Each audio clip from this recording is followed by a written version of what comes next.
Hello students, सुप्रभात। इतिहास की ऑनलाइन क्लास में पिछले वीडियो में हमने फ्रांस की क्रांति के संबंध में 2 लेसन पढ़े थे। आज हम फ्रांस की क्रांति के संबंध में तीसरा ऑनलाइन वीडियो, इसमें हम क्रांति की समीक्षा एवं क्रांति के क्या परिणाम निकले इस संबंध में चर्चा करेंगे। सबसे पहले हम ये देखते हैं कि 1789 से शुरू हुई फ्रांसीसी क्रांति 1799 तक, यानी आने वाले अगले 10 वर्षों में ही क्रांति समाप्त हो गई या क्रांति का अंत कर दिया गया। क्रांति के जो मूल सिद्धांत थे, समानता, स्वतंत्रता और बंधुत्व, उनको रौंद दिया गया। तो इन 10 वर्षों में क्रांति में क्या उतार चढ़ाव आए, क्रांति किन विभिन्न चरणों से होकर के गुजरी और उस दौरान क्रांति के सामने क्या क्या समस्याएं आई और किस प्रकार वह आगे बढ़ी, इसको शुरू करते हैं। क्रांति के विभिन्न चरण। 1789 ईस्वी में स्टेटस जनरल का अधिवेशन बुलाए जाने से एक प्रकार से हम कहें क्रांति की शुरुआत हुई। स्टेटस जनरल ने अपने आप को राष्ट्रीय सभा या नेशनल असेंबली घोषित कर दिया, जो एक प्रकार से राजा की जो शक्ति थी उसके ऊपर कुठाराघात था, क्योंकि अब नेशनल असेंबली जो है या अपन के राष्ट्रीय सभा जो है एक प्रकार से शक्तिशाली हो रही थी, राजा के आदेश को नहीं मान रही थी। 1791 ईस्वी तक राष्ट्रीय सभा में सामंतवाद का उन्मूलन, प्रजातांत्रिक संस्थाओं की स्थापना हुई, मानवाधिकारों की घोषणा द्वारा संप्रभुता जनता में निहित मानी गई, व्यक्ति के जन्म से ही कुछ राजनीतिक, सामाजिक एवं आर्थिक अधिकार माने गए जिनसे उन्हें राज्य भी नहीं छीन सकता था। एक नए संविधान की रचना की गई, प्रशासनिक तथा न्यायिक क्षेत्र में महत्वपूर्ण बदलाव हुए। राज्य ने चर्च की संपत्ति अधिग्रहित कर ली। पादरी अब संविधान के प्रति निष्ठा रखने की शपथ लेते थे, उन्हें राज्य की ओर से वेतन मिलता था। एक प्रकार से हम कहें धर्म के ऊपर राज्य का नियंत्रण स्थापित किया गया। इस काल में यानी 2 वर्षों में 1789 से 1791 ईस्वी तक पेरिस की भीड़ ने क्रांति का नेतृत्व किया। इस दौरान राजा ने फ्रांस छोड़कर भागने का प्रयत्न भी किया, मगर वह पकड़ा गया और पेरिस लाया गया। और राजा के इन प्रयासों से फ्रांस में गणतंत्र की भावनाओं को बल मिला और जैकोबिन दल का उदय हुआ।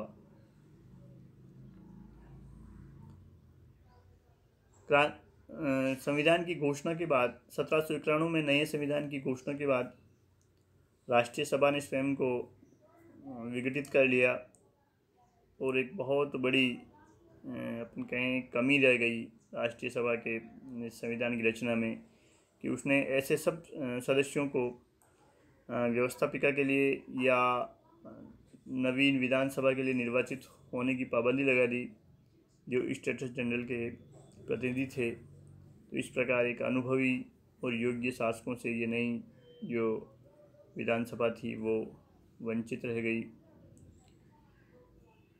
नवीन संविधान की घोषणा के तहत निर्वाचित जनता द्वारा निर्वाचित विधानसभा बनी, जिसमें नए संविधान के निर्माण तथा उसको राजा द्वारा स्वीकार कर लिए जाने से मध्यम वर्ग संतुष्ट हो गया था और ऐसा लगा जैसी क्रांति समाप्त हो गई। लोग जो चाहते थे उन्हें वो चीज़ें मिल गई, मगर यह संतुष्टि कुछ समय के लिए रही। अगस्त सितंबर 1792 में क्रांति ने दूसरे चरण में प्रवेश किया। इस दूसरे चरण में फ्रांस में गणतंत्र की स्थापना हुई, मगर राजा के अधिकारों में कटौती से, राजतंत्र की समाप्ति से ऑस्ट्रिया, प्रसा, इंग्लैंड, स्पेन, पुर्तगाल इत्यादि पड़ोसी देशों के साथ फ्रांस का युद्ध शुरू हो गया। ऑस्ट्रिया का तो लुई 16वां दामाद था। ऑस्ट्रिया ने सबका नेतृत्व किया। फ्रांस में पुनः राजतंत्र की स्थापना के लिए इन विदेशी ताकतों ने प्रयास किए। इसके फलस्वरूप क्रांति ने एक नया मोड़ लिया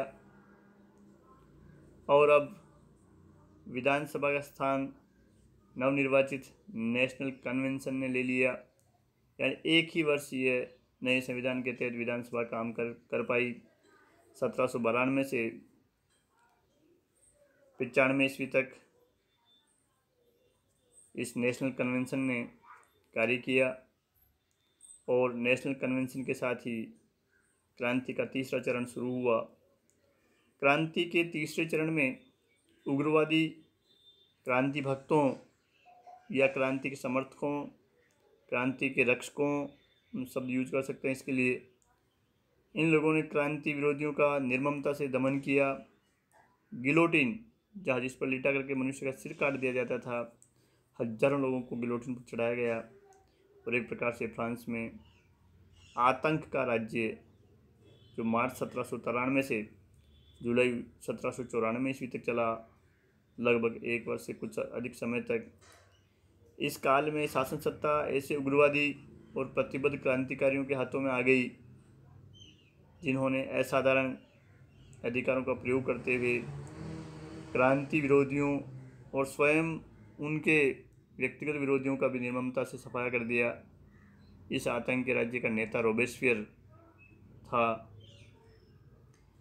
इन लोगों ने क्रांति की बाह्य एवं आंतरिक शत्रुओं से तो रक्षा की, लेकिन आम जनता आतंकी इन ज्यादतियों से घबरा गई, इस रक्तपात से ऊब गई। प्लस रोबेस्पियर को भी गिलोटिन पर चढ़ा दिया गया और क्रांति ने अपने अंतिम चरण या चतुर्थ चरण में प्रवेश किया। इस चतुर्थ चरण में फ्रांस का शासन एक डायरेक्टरी या संचालक मंडल ने संभाला।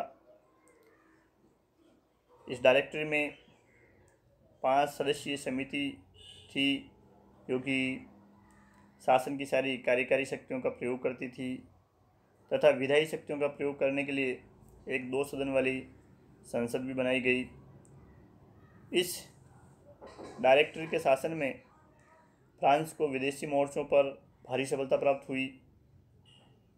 उसने मिस्र, इटली, ऑस्ट्रिया इत्यादि देशों को हराया और इन सब का जो श्रेय है वो नेपोलियन बोनापार्ट को है। और भ्रष्टाचार के कारण यह डायरेक्टरी जो है फ्रांस की आंतरिक समस्याओं को हल करने में असफल रही। अतः 1799 ईस्वी में डायरेक्टरी की इस व्यवस्था को नेपोलियन बोनापार्ट ने उलट दिया।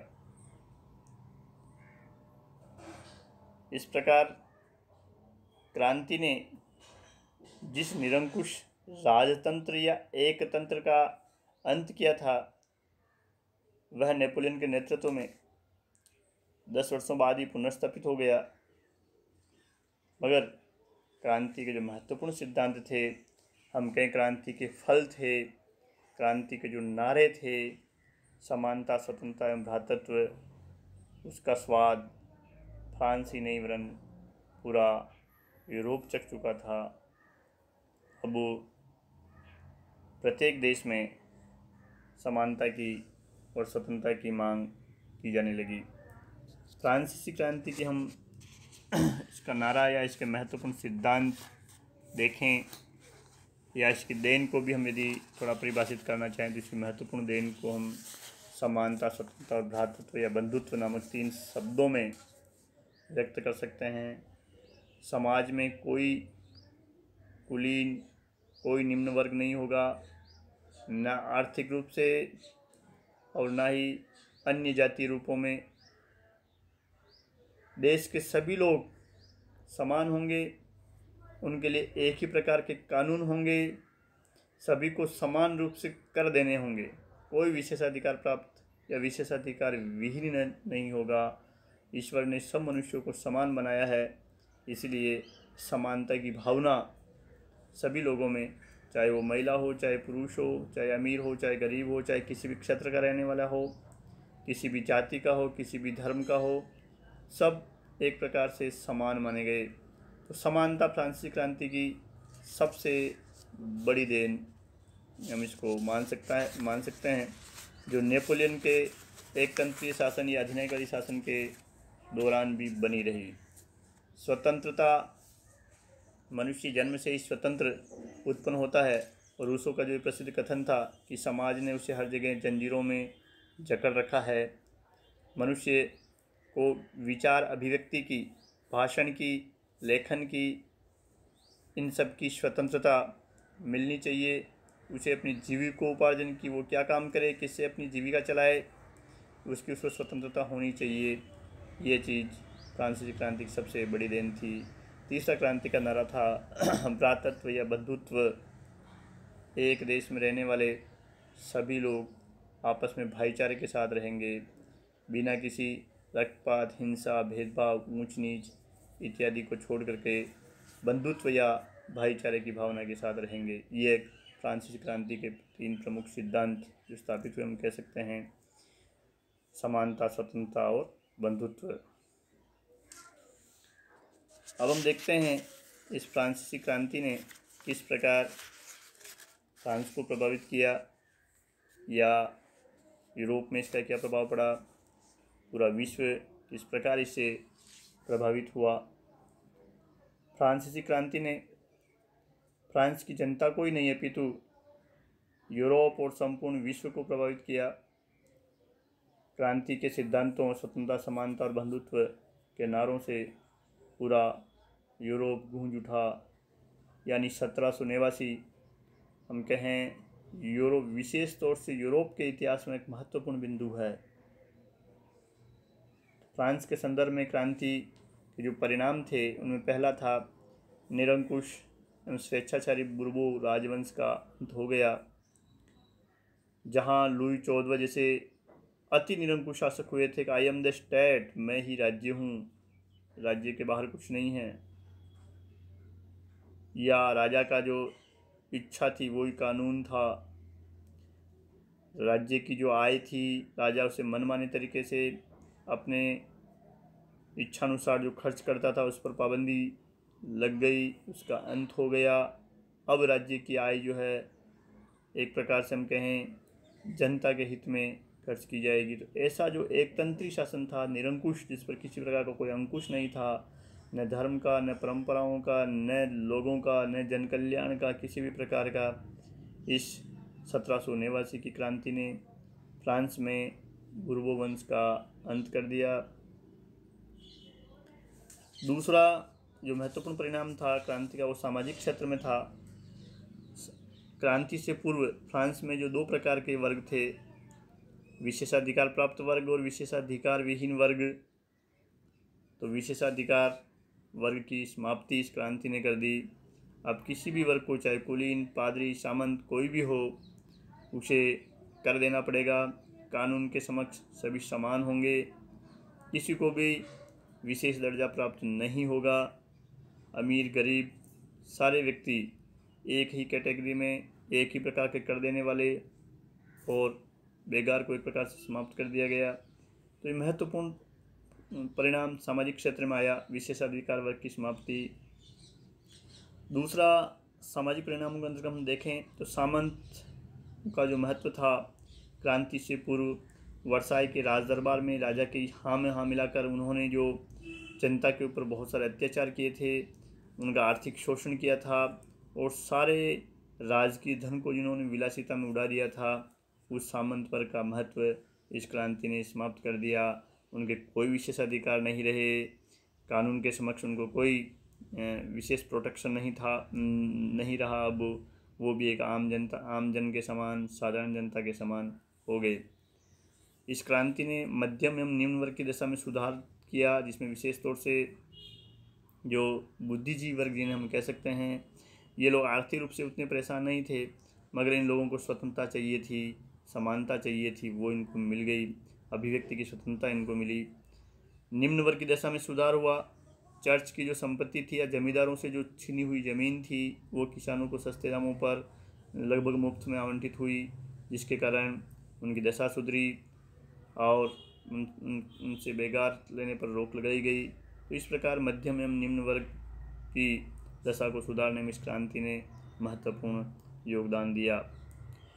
तीसरी चीज़ जो हमें इस क्रांति के परिणामों में देखने को मिलती है, वो चर्च की स्थिति में गिरावट आई। चर्च जो टाइथ नाम का कर वसूल करता था पूरे फ्रांस से, उस पर रोक लगा दी गई। राज्य ने चर्च की संपत्ति का राष्ट्रीयकरण कर दिया और सारी संपत्ति को लोगों में बांट दिया गया। कई संपत्ति को राज्य शासन के अंतर्गत लाया गया। अब लोगों पर धर्म का उतना प्रभाव नहीं रहा जो क्रांति से पहले था।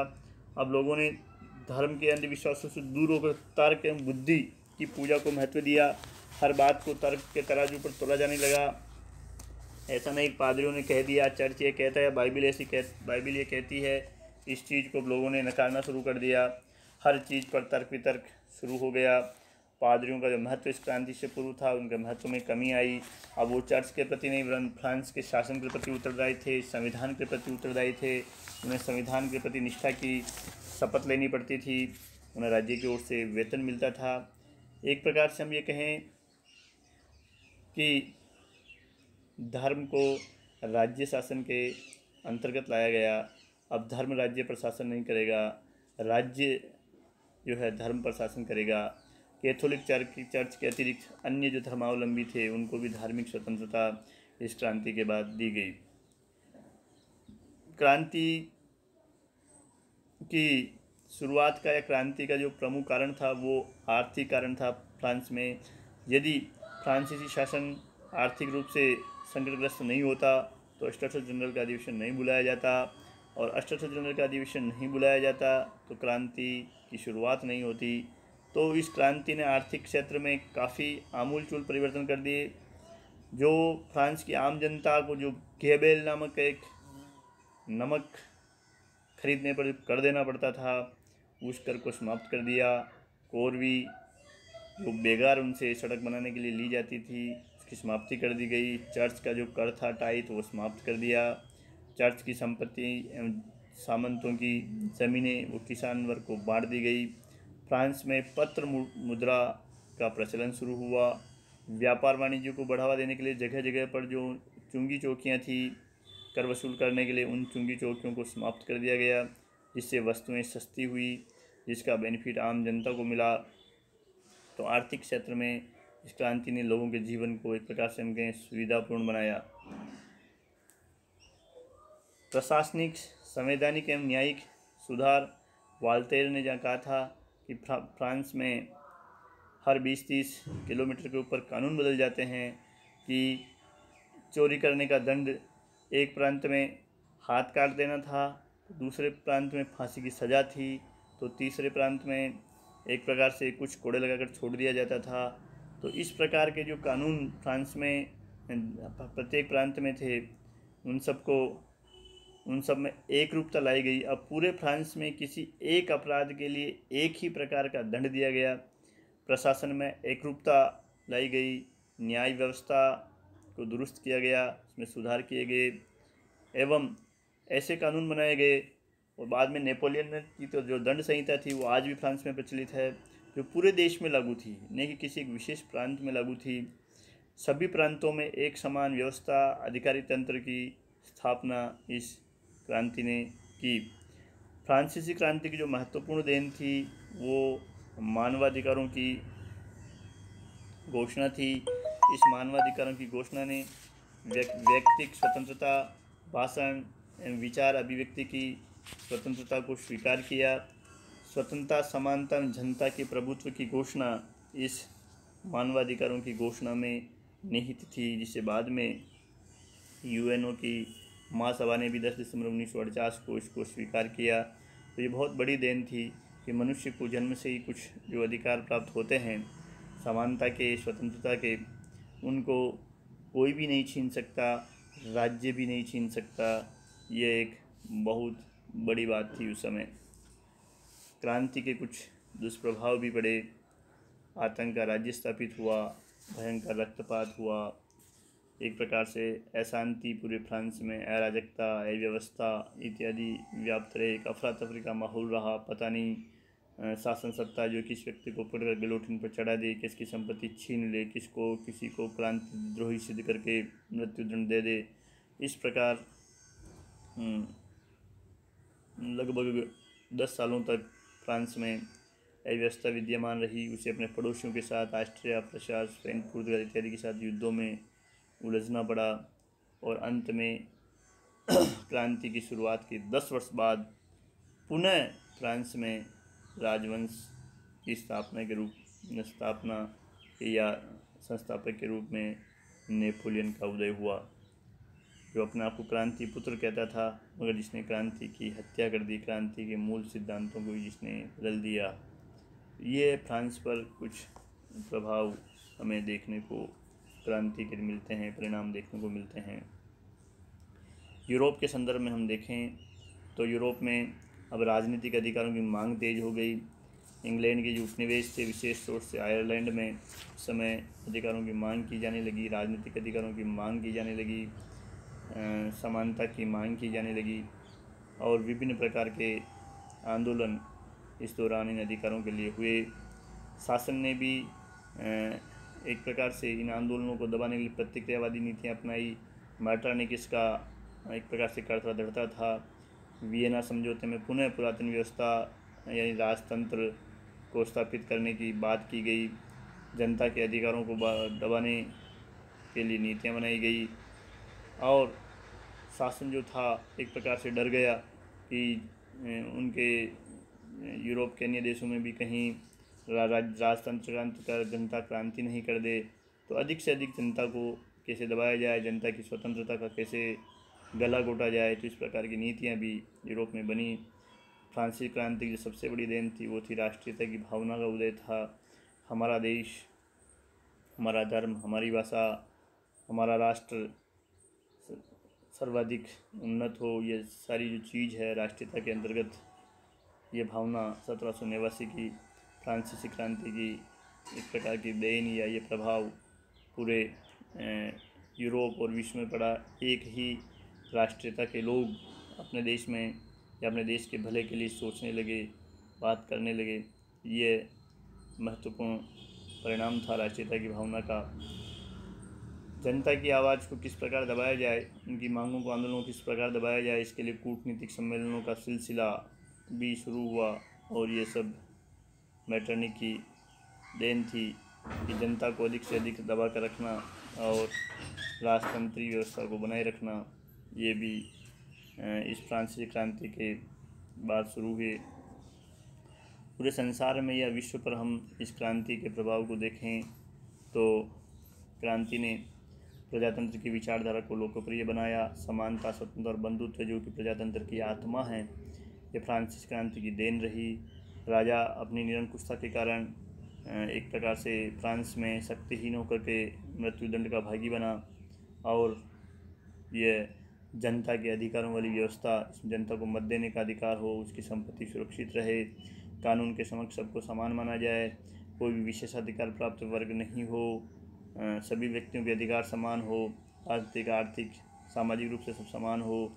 ये सारी जो प्रजातंत्र की मूल भूत बिंदु है वो ये विचारधारा विश्व में अब लोकप्रिय होने लगी। ये फ्रांसीसी क्रांति की देन रही, उसका परिणाम रहा।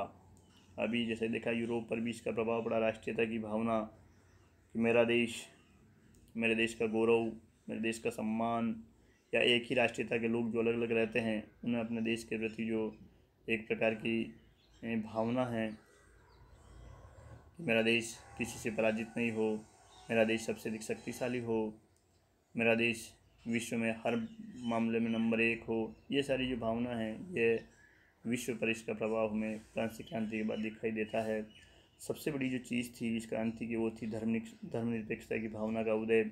फ्रांस में अब तक जिस केवल कैथोलिक ईसाई धर्म को जो मान्यता प्राप्त थी, अब अन्य धर्मावलंबी या बाकी के जो दूसरे ईसाई धर्म के जो दूसरे धड़े थे, उनके दूसरे गुट थे, उनको भी धार्मिक स्वतंत्रता इस क्रांति के द्वारा प्राप्त हुई। अब चर्च पर राज्य का नियंत्रण नहीं रहा, परंतु चर्च राज्य के नियंत्रण में आ गया। चर्च जो अपने अपार संपत्ति के बल पर विलासिता का जीवन जीता था, चर्च के पदाधिकारी उन पर एक प्रकार से प्रतिबंध लग गए। राजनीतिक स्वतंत्रता एवं अधिकारों की जो मांग थी वो तेज हुई। पूरे विश्व में इसने प्रेरणा दी। जनता से बढ़कर कुछ नहीं है। जनता चाहे तो शासन को पलट सकती है। तो जो जनता के जो अधिकार है उसके लिए आंदोलन होने लगे। इस फ्रांसीसी क्रांति ने जब समानता का नारा दिया तो महिलाओं को भी पुरुषों के समान अधिकारों की मांग यानी नारीवादी जो आंदोलन है वो भी इसके बाद लगभग फ्रांसीसी क्रांति के बाद सक्रिय हुआ। महिलाएं भी अब अपने अधिकारों के प्रति सजग हुई और अधिकारों की मांग करने लगी। फ्रांसीसी क्रांति ने राजनीतिक, सामाजिक और आर्थिक समानता की भावनाओं को जन्म दिया। क्योंकि सबसे बड़ी जो देन थी समानता, जिसे नेपोलियन ने भी बनाए रखा कि सभी व्यक्ति राजनीतिक रूप से समान हैं, किसी को विशेष अधिकार प्राप्त नहीं है। सामाजिक रूप से कोई ऊंच नीच, कुलीन, निम्न वर्ग नहीं है। आर्थिक रूप से समान तो अपन नहीं कहें, मगर फिर भी सभी व्यक्तियों की न्यूनतम आवश्यकताओं की पूर्ति हो। जीविका के अवसर सभी के लिए समान रूप से खुले हो। नौकरियों के लिए सभी के को समान योग्यता के आधार पर समान अवसर दिए जाए। इत्यादि चीज़ों को फ्रांसीसी क्रांति ने एक प्रकार से पुनर्स्थापित किया। और सबसे बड़ी देन जो थी वो थी मानवाधिकारों की घोषणा की। व्यक्ति को जन्म से ही कुछ ऐसे अधिकार प्राप्त होते हैं, समानता और स्वतंत्रता, कि जिन्हें राज्य भी किसी भी कंडीशन में चाह कर भी नहीं कुचल सकता है। तो धन्यवाद। यह था फ्रांसीसी क्रांति का अपना तीसरा ऑनलाइन वीडियो, जिसमें हमने क्रांति के विभिन्न चरणों की समीक्षा करते हुए क्रांति के परिणामों से फ्रांस किस प्रकार प्रभावित हुआ, यूरोप किस प्रकार प्रभावित हुआ और विश्व पर इसके क्या प्रभाव पड़े, तो मुख्य रूप से हमें याद रखने हैं समानता, स्वतंत्रता और भ्रातृत्व फ्रांसीसी क्रांति के प्रमुख सिद्धांत नारे थे जिन्होंने विश्व को प्रभावित किया। मानवाधिकारों की घोषणा और राष्ट्रीयता की भावना का उदय इस फ्रांसीसी क्रांति की महत्वपूर्ण देन थी।